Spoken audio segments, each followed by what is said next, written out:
Donc chapitre 15, repérage, première partie. Se repérer dans un plan muni d'un repère orthogonal. Donc séance 1, caractériser graphiquement la proportionnalité. Donc on enchaîne les exercices. Donc l'exercice numéro 2. Ici on a une salle d'escalade qui compose 3 tarifs. Voici la représentation graphique de ces 3 tarifs sur un trimestre en fonction du nombre de séances. Donc on a le graphique, plus des informations. Et enfin, lequel des 3 tarifs est proportionnel au nombre de séances. Et ensuite, pour un trimestre, quel tarif choisir pour 6 séances, 10 séances et 16 séances. Je vous laisse un petit peu de temps pour le faire.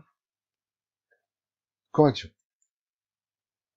Donc, lequel des 3 tarifs est proportionnel au nombre de séances?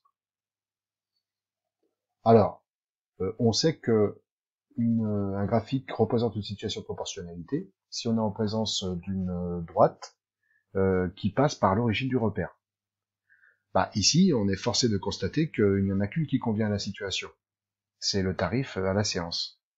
La courbe représentée en bleu.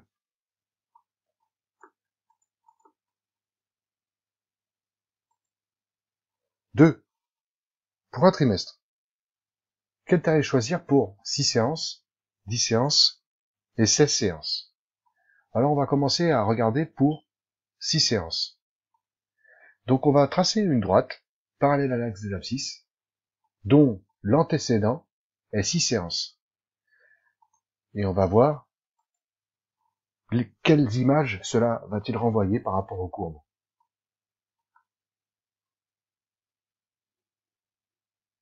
Donc on voit que cette droite intercepte la première courbe et ça renvoie une image qui est égale à 50, 60, 70 euros. Mais quoi qu'il en soit, elle est en dessous de toutes les autres droites. Donc pour 6 séances, c'est le tarif à la séance qui est intéressant. Si je prends maintenant pour 10 séances, donc je trace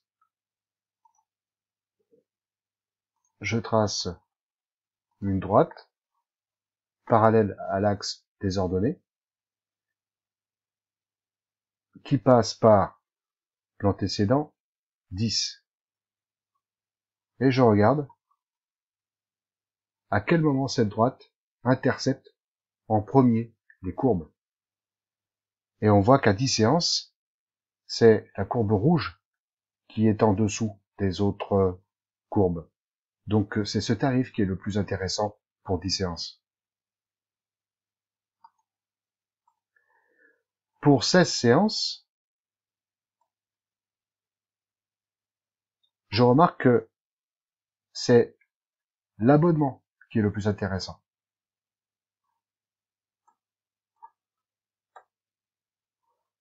Voilà la correction. Exercice numéro 3. La température de la Terre est-elle proportionnelle à la profondeur? Justifiez la réponse. Bon, on voit une courbe qui passe par l'origine du repère, c'est vrai.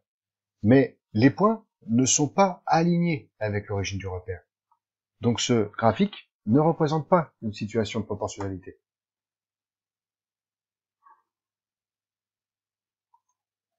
Exercice numéro 4. Alors le graphique ci-contre représente l'aire A d'un carré en fonction de la longueur de son côté. L'aire d'un carré est-elle proportionnelle à la longueur de son côté? Justifié. À la question B, estimez à l'aide de ce graphique l'aire d'un carré de côté 2,5 cm. Et en C, James a calculé l'aire d'un carré de côté 2,5 cm, mais il a commis une erreur de raisonnement. Là, il a construit un tableau, il a fait un produit en croix, et il a obtenu un résultat visiblement. Quelle erreur James a-t-il commise? Et calculer la valeur exacte de l'aire de ce carré. Alors, répondons à la première question. L'aire d'un carré est-elle proportionnelle à la longueur de son côté? Bon, on regarde le graphique, et on s'aperçoit qu'effectivement, cette courbe passe par l'origine du repère, mais que les points ne sont pas alignés avec l'origine du repère. Donc, ça ne correspond pas à la propriété, et du coup, ce graphique ne représente pas une situation de proportionnalité. Estimer à l'aide de ce graphique l'aire d'un carré de côté 2,5 cm. Donc on a un graphique, on a son côté ici comme information 2,5 cm, donc ça c'est l'antécédent. Donc on va tracer une droite, si j'y arrive.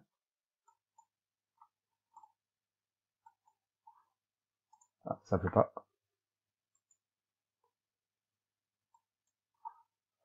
Bon, tant pis. Ah, ça y est. Donc de 2,5 cm, parallèle à l'axe des ordonnées, et on va voir quelle image cela renvoie-t-il. C'est à peu près au milieu. Donc cette droite intercepte la courbe ici. Je vais maintenant tracer une droite passant par ce point d'intersection et parallèle à l'axe des abscisses. Et je trouve un résultat qui est à peu près égal à 6,5. Donc, un carré de côté 2,5 cm fait correspondre une aire d'environ égale à 6,2 cm².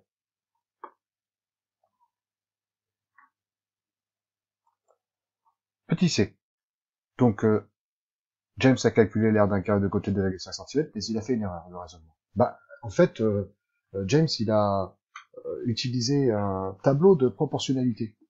Mais comme on l'a vu avant, ce graphique ne représente pas une situation de proportionnalité. Donc, il ne peut pas utiliser un tableau de proportionnalité. Donc, c'est pas du tout cohérent. D'ailleurs, quand on a fait une estimation de l'aire de ce carré pour un côté de 2,5 cm, on a trouvé à peu près 6,2. Donc, il y a un gros problème de cohérence. Donc, on ne peut pas utiliser un tableau de proportionnalité si une situation n'est pas proportionnelle. Ça renvoie des résultats qui sont absolument pas cohérents. Donc, calculer la valeur exacte de l'aire de ce carré. Bien, on sait que un carré que l'aire d'un carré, c'est la formule, c'est côté fois côté. Ici, on connaît son côté, c'est 2,5. Donc, l'aire du carré sera égale à 2,5 fois 2,5, c'est-à-dire l'aire d'un carré sera égale à 6,25 cm, 6,25 cm². Pour un côté de 2,5 cm, l'aire d'un carré est de 6,25 cm². Exercice numéro 5. Lola a placé le point M dans ce repère. Voilà. En abscisse, donc l'antécédent c'est 20, et l'image c'est 2,5. Elle veut placer un point N pour que les points M et N soient alignés avec l'origine du repère. On sait que l'abscisse du point N, c'est 12.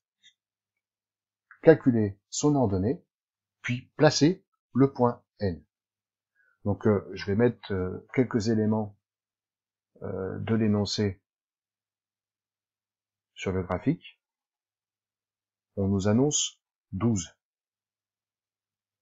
Donc là, on sait que le point N a pour abscisse 12. Les points sont alignés avec l'origine du repère, donc N est aligné avec le point N pour former une droite qui passe par l'origine.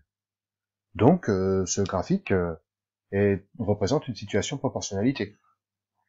Donc puisque c'est une situation de proportionnalité, on peut créer un tableau de proportionnalité. Donc faisons-le.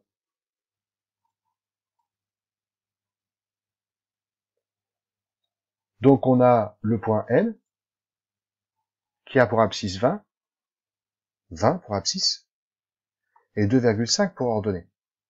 On a le point N qui, lui, a une abscisse égale à 12, et donc on cherche son ordonnée. Étant donné que la situation est proportionnelle, on a créé un tableau de proportionnalité, et pour chercher la quatrième proportionnelle, on va faire un produit en croix.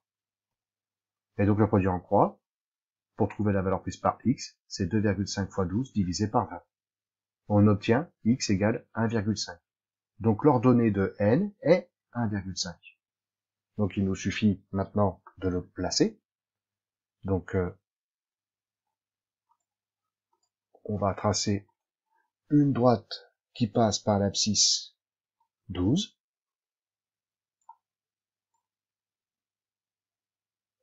On peut considérer que c'est à peu près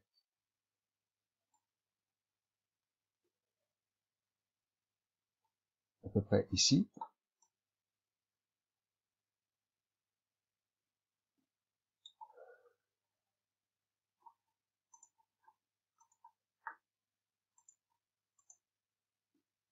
Et on trace une droite parallèle à l'axe des abscisses au point d'intersection de la droite et de la courbe. Donc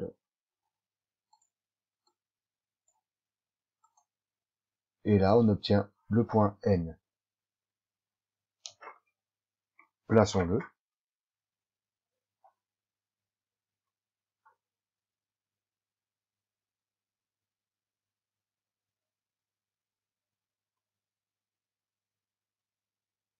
On a ici le point N qui a pour coordonnées l'abscisse 12 et l'ordonnée 1,5. 12, 1,5.